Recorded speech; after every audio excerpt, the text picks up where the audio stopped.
Hinglaj TV बातमीपत्रात आपलं स्वागत। सुरुवातीला पाहूया दिवसभरातील काही ठळक घडामोडी।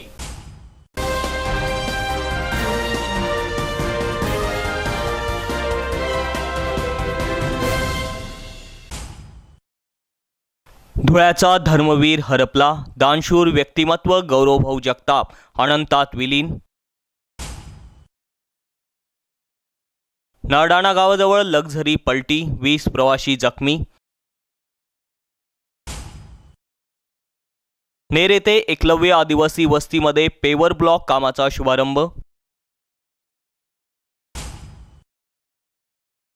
पिंपरी शिवारात अवैध गौण खनिज चोरी उघड, पोकलँडसह डंपर जप्त। न्याय हक्कासाठी अभिजित साळुंकेंची पत्रकार परिषद संपन्न। माता हिंगलाज टीव्हीच्या बातम्यांचं थेट प्रसारण आपण यूट्यूबवर देखील पाहू शकता। फेसबुक, ट्विटर, यूट्यूबवर माता हिंगलाज टीव्हीच्या बातम्यांना लाईक, सबस्क्राईब करायला मात्र विसरू नका। आता पाहूया बातमीपत्र विस्ताराने। समाजकार्यात अग्रेसर असणारे दानशूर व्यक्तिमत्व धर्मवीर गौरवभाऊ जगताप आज आपल्यामध्ये नाही। वयाच्या अवघ्या 37व्या वर्षी त्यांचं दुःखद निधन झालं। डेंग्यूच्या आजाराने त्यांना ग्रासलं आणि यातच 5 दिवसात त्यांची प्राणज्योत मालवली। त्यांच्या अशा अकाली निधनाने संपूर्ण परिसरात शोककळा पसरली आहे। गौरवभाऊ जगताप यांच्यावर आज दुपारी 1 वाजेच्या सुमारास देवपुरातील अमरधाममध्ये शोकाकुल वातावरणात अंत्यसंस्कार करण्यात आले। अंत्ययात्रेला राजकीय, सामाजिक, शैक्षणिक, क्रीडा, धार्मिक क्षेत्रातील मान्यवरांसह प्रचंड जनसागर लोटला होता। यावेळी अनेकांना अश्रू अनावर झाले होते। गौरवभाऊ जगताप यांच्या पश्चात पत्नी, 9 वर्षाचा मुलगा, आई, वडील व भाऊ असा परिवार आहे। जगताप परिवाराच्या दुःखात माता हिंगलाज वृत्तवाहिनी सहभागी आहे। उद्योजक गौरवभाऊ जगताप हे अवधान MIDCतील नवनाथ स्पाइसेस प्रायव्हेट लिमिटेडचे कणा होते। त्यांनी आपल्या कर्तृत्वाच्या जोरावर उद्योगालाही साता समुद्रापार नेले। मात्र उद्योगासोबत सामाजिक बांधिलकीचा यज्ञही त्यांनी नेहमीच तेवत ठेवला। आपण समाजाचं काहीतरी देणं लागतो म्हणून ते समाजकार्यात सतत कार्यशील होते।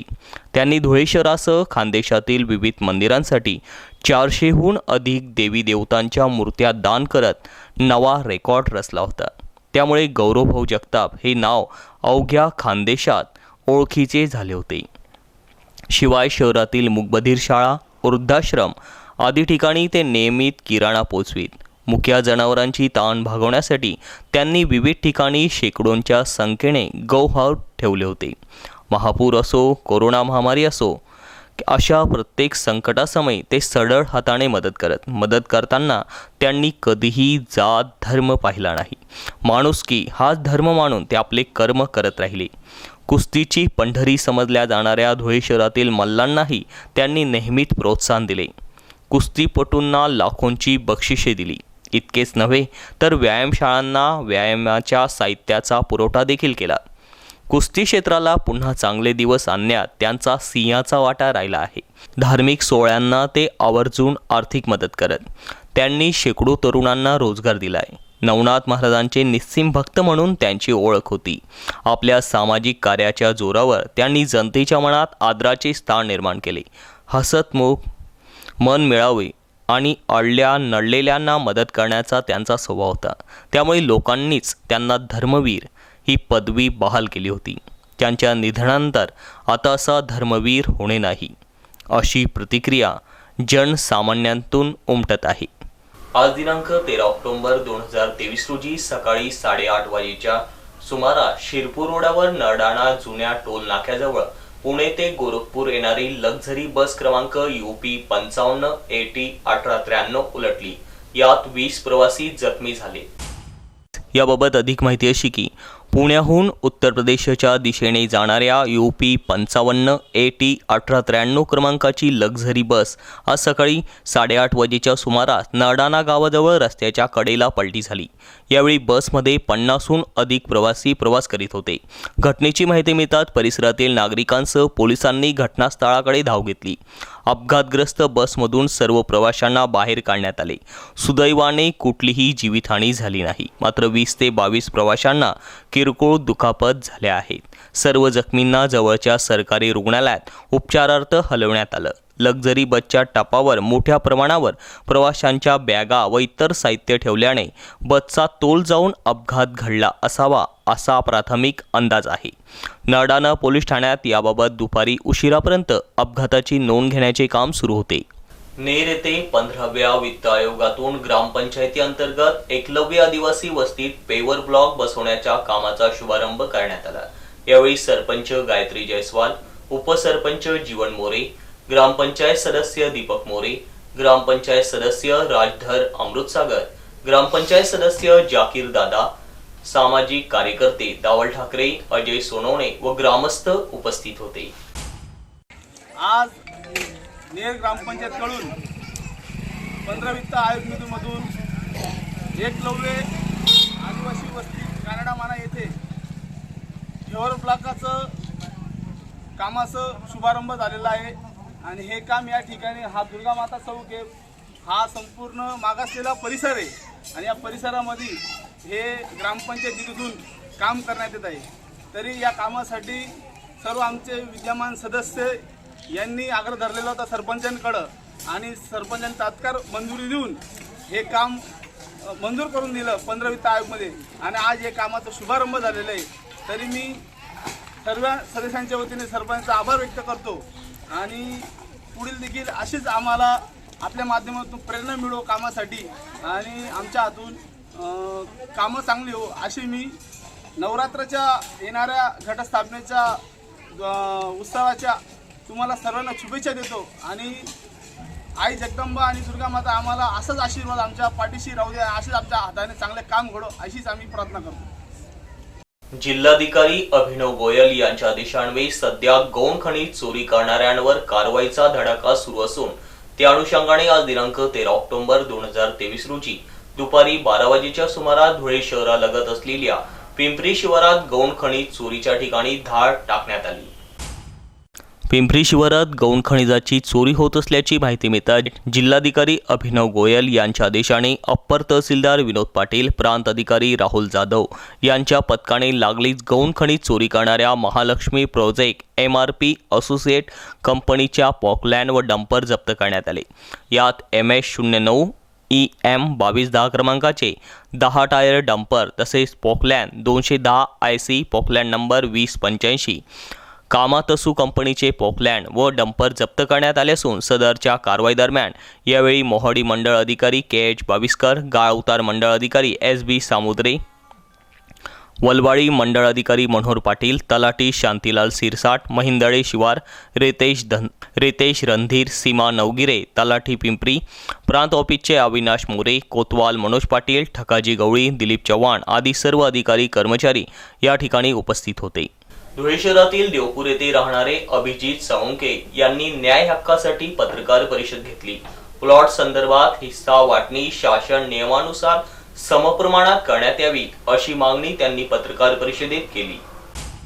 या पत्रकार परिषदेत अभिजित साळुंके यांनी मुद्दे मांडले आहेत की ज्यात प्रामुख्याने प्लॉट संदर्भात हिस्सा वाटणी समप्रमाणात करण्यात यावी, शासन नियमानुसार उपनिबंधक यांच्या आदेशान्वये करण्यात यावी अशी त्यांनी मागणी केली। हा प्रकार पैसे देतो काल दिनांक 12 ऑक्टोबर 2023 रोजी 12 ते 12:30 वाजेच्या सुमारास शामराव गजमल साळुंके, रेखा शामराव साळुंके, प्रमोद रमेश सोनवणे, मनोज रमेश सोनवणे, छजेंद्र रमेश सोनवणे यासोबत 15 ते 20 गुंडप्रवृत्तीच्या लोकांना घेऊन माझ्या राहत्या घरी प्लॉट नंबर 55 जहीन कॉलनी येथे आले व माझ्या ताब्यात असलेल्या जागेत अनधिकृतपणे बेकायदेशीरित्या प्रवेश करून मला म्हणाले ही प्रॉपर्टी माझ्या मालकीची आहे, तुम्ही येथून निघून जा, नाहीतर आम्ही तुझा व तुझ्या कुटुंबाचा जीव घेऊ, असे बोलून त्यांनी मला धक्काबुक्की करू लागले व माझ्या ताब्यातील घराचे व माझ्या पतंजली या आयुर्वेदिक साहित्याच्या दुकानातील चीजवस्तूची नासधूस केली, घराची तोडफोड केली व सामानाची तोडफोड नासधूस केली व माझ्या पतंजली दुकानातील जवळपास 50,000 ते 1 लाख रुपयापर्यंतचे साहित्य मला व माझा मुलगा सुनेला धाक दाखवून जीवे मारण्याची धमकी देऊन बेकायदा उचलून नेले, तसेच मला अश्लील शिवीगाळ केली। मला व माझी सून नामे अर्चना अभिमत साळुंके ही लज्जा वाटेल असे कृत्य करून मला धक्काबुक्की करून शिवीगाळ केली। सदर घटनेचे मोबाईलमध्ये चित्रीकरण करत असताना मला धक्काबुक्की करून माझा मोबाईल हिसकावण्याचा प्रयत्न करत माझ्या गळ्यातील 5 तोळे सोन्याची मंगलपत तोडून नेली व मला मारहाण करून जीवे मारण्याची धमकी दिली।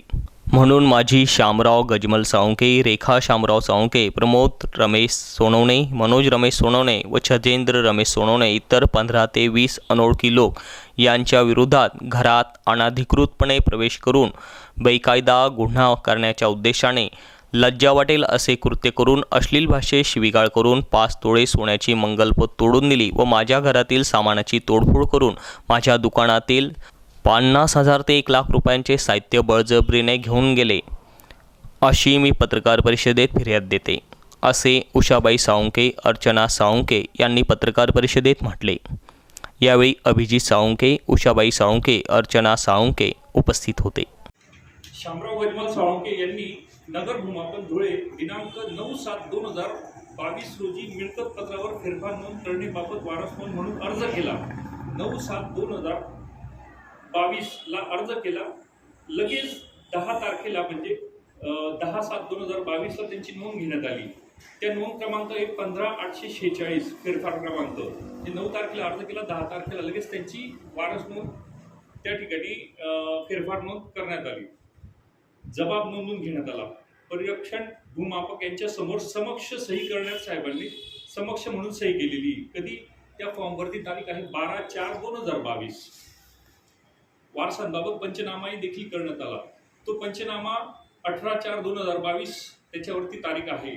आणि त्या ठिकाणी पंच म्हणून कोण आहेत? महेंद्र रामसिंग राजपूत, दिनेश काशीनाथ राजपूत, सुनील पाटील, अजय राजेश भट, राहुल अनिल पाटील यांचा कोणाचाही पत्ता नाही, मोबाईल नंबरही नाही। ज्या पंचांनी त्या घराचा पंचनामा केलेला आहे वारस नोंद म्हणून, तर त्या ठिकाणी त्यांचा पत्ताही नाही आणि मोबाईल नंबरही त्या ठिकाणी नमूद नाहीये। याप्रमाणे मैतास वारस असून या व्यतिरिक्त अन्य कोणी वारस नाही, याप्रमाणे असं सदर त्यांनी त्या ठिकाणी नोंद केलेली आहे पंचांनी। तसेच आमच्या काकांनी 100 रुपयाचा स्टॅम्प पेपर शामराव गजमल साळुंके राहणार कोथरूड यांच्या नावे 30/6/2022 रोजी खरेदी केला। तो खरेदी नासिर खान हस्ते करण्यात आलेला आहे। स्टॅम्प क्रमांक त्या ठिकाणी 0188606347 या क्रमांकाचा असून त्यांनी नमूद केलेलं आहे की गजमल दगडू पाटील या मैतास वारस छबुबाई गजमल पाटील, रामराव गजमल साळुंके, श्रीमती उषाबाई रामराव साळुंके किंवा शामराव गजमल साळुंके असे नमूद केलेले। त्यापैकी त्यांनी छबुबाई मयत, रामराव गजमल मयत, उरले फक्त 2 उषाबाई साळुंके आणि शामराव साळुंके या दोन्हींच्या नावावरती त्यांनी वारस, लिगल वारस एवढेच आहे एवढं त्यांनी त्या ठिकाणी नमूद केलेलं आहे। आणि त्या ठिकाणी त्यांनी लिहून दिलेलं आहे की वरीलप्रमाणे मैतास वारस असून या व्यतिरिक्त इतर कोणतेही वारस नाहीत। वरील संपूर्ण माहिती सत्य व बरोबर आहे। खोटे आढळून आल्यास मी बांधवी कलम 199, 200, 199/2 नुसार शिक्षेस पात्र राहील। शेवटी पुन्हा एक नजर ठळक घडामोडींवर।